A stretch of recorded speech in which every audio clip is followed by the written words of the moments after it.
TTD chairman దగ్గర నుంచి police వ్యవస్థ దాకా కూడా ఎవరు కూడా తిరుమలలో ఇన్ని లక్షల మంది వస్తా ఉన్న నేపథ్యంలో వాళ్ళకి ఏ రకమైన సెక్యూరిటీ కల్పించాలి, వాళ్ళకి ఏ రకమైన వసతులు కల్పించాలి అన్న ఆలోచన ఎవ్వరికీ లేదు. కనీసం ఆ కౌంటర్లలో నిలబడి ఉన్న ప్రజలకు ఆ పార్కుల్లో ఇక్కడ ఉన్న వాళ్ళ పేషెంట్లను అడిగితే అన్న 9 గంటలకు వచ్చినామన్న ఆ పార్కులో అన్నే ఉన్నాము, పార్కులో పెట్టారు, కనీసం నీళ్లు కూడా ఇవ్వలేదన్నా అని చెప్తున్నారు. అంటే క్యూలలో నిలబెట్టడం కానీ, సఫిషియెంట్ పోలీస్ ఫోర్స్ పెట్టడం కానీ, రోప్ పార్టీస్ ఆర్గనైజ్ చేయడం కానీ, క్యూలలో ఉన్న వాళ్లకు నీళ్లు ఇవ్వడము, మజ్జిగ ఇవ్వడము, కనీసం వాళ్ళ ఫుడ్ ప్యాకెట్ ఇవ్వడము, ఇటువంటి ఏమీ కూడా జరగల.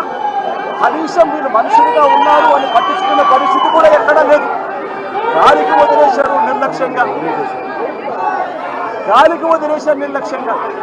ఇదే 5 సంవత్సరాల కిందట మా ప్రభుత్వంలో 5 సంవత్సరాలు చూస్తే ఇటువంటి కార్యక్రమాలను ఎంత గొప్పగా చేశాము అని చెప్పి ఈ రోజు కూడా ప్రజలు చెప్పుకునేంత గొప్పగా ఈ వ్యవస్థ నడిచింది.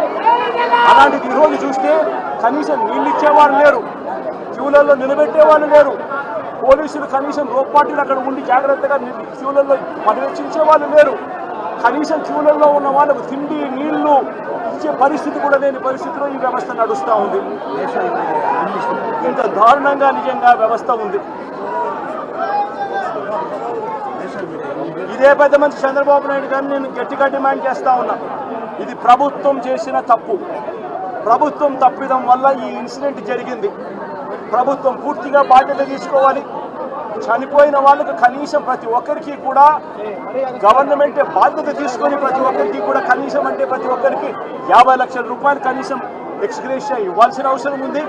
అదేవిధంగా ఇక్కడ పేషెంట్లుగా ఉన్న వాళ్ళందరికీ కూడా ప్రభుత్వం తప్పడం వల్ల వీళ్ళంతా కూడా పేషెంట్లు అయ్యారు కాబట్టి వాళ్ళందరికీ కూడా ప్రభుత్వం తప్పిదంగా ఒప్పుకుంటూ వాళ్ళందరికీ కూడా ఉచితంగా వైద్యం ఇప్పించడమే కాకుండా ఇంటికి పంపించేటప్పుడు వాళ్ళందరికీ కనీసం 5 లక్షల రూపాయలు డబ్బులు ఇచ్చి ప్రతి ఒక్కరిని కూడా పంపించాల్సిన బాధ్యత కూడా ప్రభుత్వం మీద ఈ ప్రభుత్వాన్ని డిమాండ్ చేస్తూ ఉన్నాం.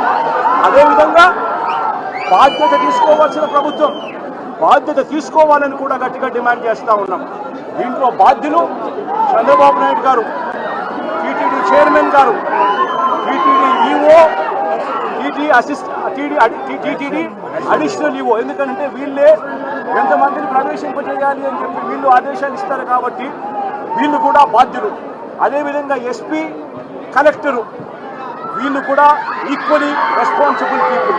మొత్తం పోలీస్ డిపార్ట్మెంట్ను లేకుండా చేసి పోలీస్ డిపార్ట్మెంట్ పలసగా అక్కడ పెట్టి ఈ చావులకు కారణమైన వీళ్ళందరి మీద కూడా యాక్షన్ తీసుకోవాల్సిన అవసరం ఉంది.